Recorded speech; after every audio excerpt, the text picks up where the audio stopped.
प्राचीन समय की बात है। पहाड़ों की गोद में बसे एक छोटे से गांव में आर्यन नाम का एक युवक रहता था। आर्यन दिखने में जितना हट्टा कट्टा था, मन से उतना ही उदास। वो गांव के एक पुराने लोहार की दुकान पर काम करता था। सुबह की पहली किरण से लेकर रात के अंधेरे तक उसका पूरा दिन धधकती भट्टी और भारी हथौड़ों के बीच बीतता था। लोहे पर पड़ने वाली हर चोट के साथ आर्यन के मन में एक ही विचार आता, तारांकन, क्या मेरा जीवन भी इस लोहे जैसा ही है, कठोर, काला और सस्ता। आर्यन की सबसे बड़ी समस्या उसकी मेहनत नहीं, बल्कि उसकी सोच थी। वो अक्सर गांव के रईस लोगों को देखता, सुंदर महलों को देखता और फिर अपने काले पड़े हाथों को देखकर ठंडी आह भरता। उसे लगता कि किस्मत ने उसे सिर्फ मिट्टी और पसीने के लिए ही बनाया है। गांव के लोग उसे मेहनती तो कहते थे, लेकिन आर्यन खुद को बेचारा समझता था। उसके भीतर एक गहरा खालीपन था, एक ऐसी प्यास जो उसे चैन से रहने नहीं देती थी। वो अक्सर नदी किनारे बैठकर सोचता, तारांकन, क्या मेरी मेहनत का कोई अंत है? क्या कभी मेरा भी नाम होगा? तभी एक दिन गांव में एक दिव्य ज्योति जैसे महात्मा का आगमन हुआ।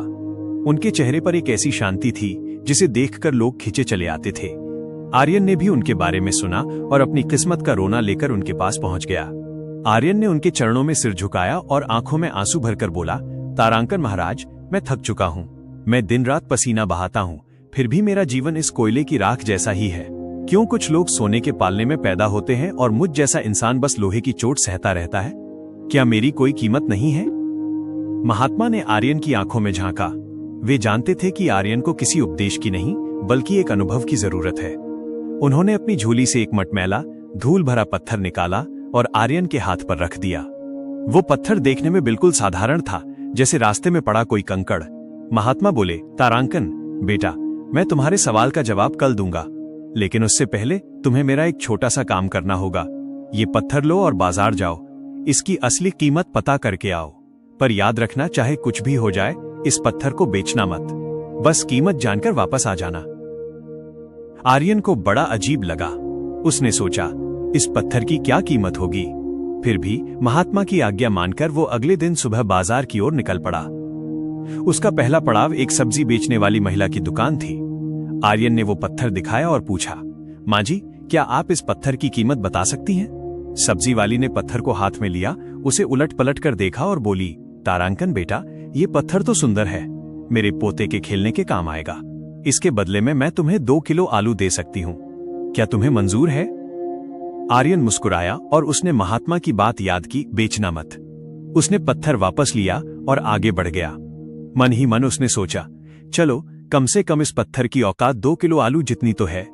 आगे बढ़ते हुए उसे एक कपड़े का व्यापारी मिला। आर्यन ने उसे पत्थर दिखाया।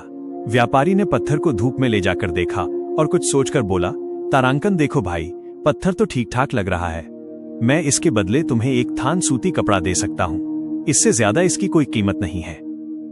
आर्यन हैरान था। पत्थर की कीमत अब आलू से बढ़कर कपड़े तक पहुंच गई थी। उसका उत्साह थोड़ा बढ़ा और वो शहर की ओर चल दिया। शहर पहुंचकर वो एक पुराने बर्तनों की दुकान पर गया। वहां के मालिक ने पत्थर को घिसकर देखा और एक गंभीर आवाज में बोला, तारांकन, ये पत्थर किसी खास धातु का लग रहा है। मैं तुम्हें इसके 1000 रुपए दे सकता हूं। बोलो, क्या विचार है? आर्यन का दिल धड़कने लगा। एक साधारण सा दिखने वाला पत्थर अब 1000 रुपए का हो चुका था, लेकिन उसे बेचना नहीं था, इसलिए वो वहां से भी निकल गया। अब आर्यन के मन में जिज्ञासा जागी। उसने सोचा, क्यों न इसे किसी बड़े जौहरी को दिखाया जाए। वह शहर के सबसे प्रतिष्ठित जौहरी जूलर के पास पहुंचा। वो जौहरी अपनी पारखी नजरों के लिए मशहूर था। जब आर्यन ने वो मटमैला पत्थर उसके सामने रखा तो जौहरी ने उसे चश्मा लगाकर देखा। अचानक जौहरी के चेहरे के भाव बदल गए। उसके हाथ कांपने लगे। उसने एक रेशमी लाल कपड़ा बिछाया और बड़ी सावधानी से उस पत्थर को उस पर रख दिया। उसने पत्थर की परिक्रमा की और फिर आर्यन के गले लग गया।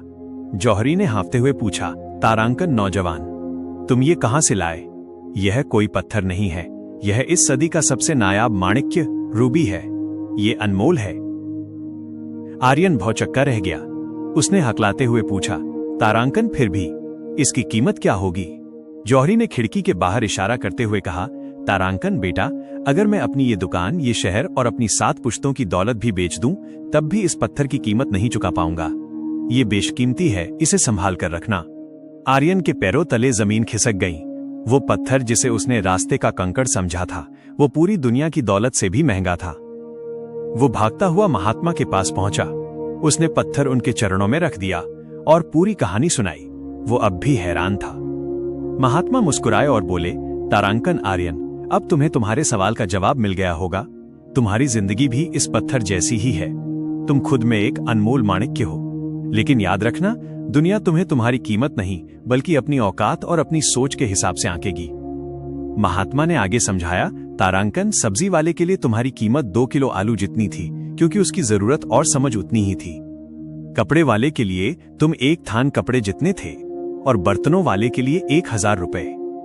लेकिन जिस दिन तुम अपनी सही जगह यानी जौहरी के पास पहुंचे, उसने तुम्हारी असली पहचान कर ली। बेटा, तुम भी इस दुनिया में अपनी कीमत ढूंढ रहे हो, लेकिन तुम गलत लोगों की नजरों में खुद को तौल रहे हो। आर्यन की आंखों के सामने से अंधकार हट चुका था। उसे समझ आ गया कि वो लोहार की दुकान पर काम करने वाला एक साधारण नौकर नहीं, बल्कि असीमित क्षमताओं वाला एक इंसान है। उसकी कीमत उसकी परिस्थिति नहीं, बल्कि उसकी स्वमूल्य, सेल्फ वर्थ तय करती थी। ऑडियंस के लिए संदेश: हम उदास हो जाते हैं जब कोई हमारी काबिलियत को नहीं पहचानता, लेकिन याद रखना, 1. लोग आपकी उतनी ही कद्र करेंगे जितनी उनकी समझ होगी। अगर कोई आपको कमजोर या बेकार समझता है तो ये उसकी नजरों का दोष है, आपकी कीमत का नहीं। 2. गलत जगह पर अपनी कद्र मत ढूंढो। एक हीरा गटर में गिर जाए तो भी हीरा ही रहता है, बस उसे सही पारखी की जरूरत होती है। 3. खुद को पहचानो। जब तक आप खुद को लोहा मानेंगे, दुनिया आप पर चोट करती रहेगी। जिस दिन आप खुद को माणिक्य मान लेंगे, दुनिया आपको मखमल के कपड़े पर रखेगी। सोच बदलो, सितारे बदल जाएंगे। नजर बदलो, नजारे बदल जाएंगे। आपकी आज की मेहनत और आपका आत्मविश्वास ही तय करेगा कि आप कल किस सिंहासन पर बैठेंगे। अपनी कीमत पहचानिए, क्योंकि आप यूनिक हैं और आपकी जगह कोई दूसरा नहीं ले सकता। क्या आप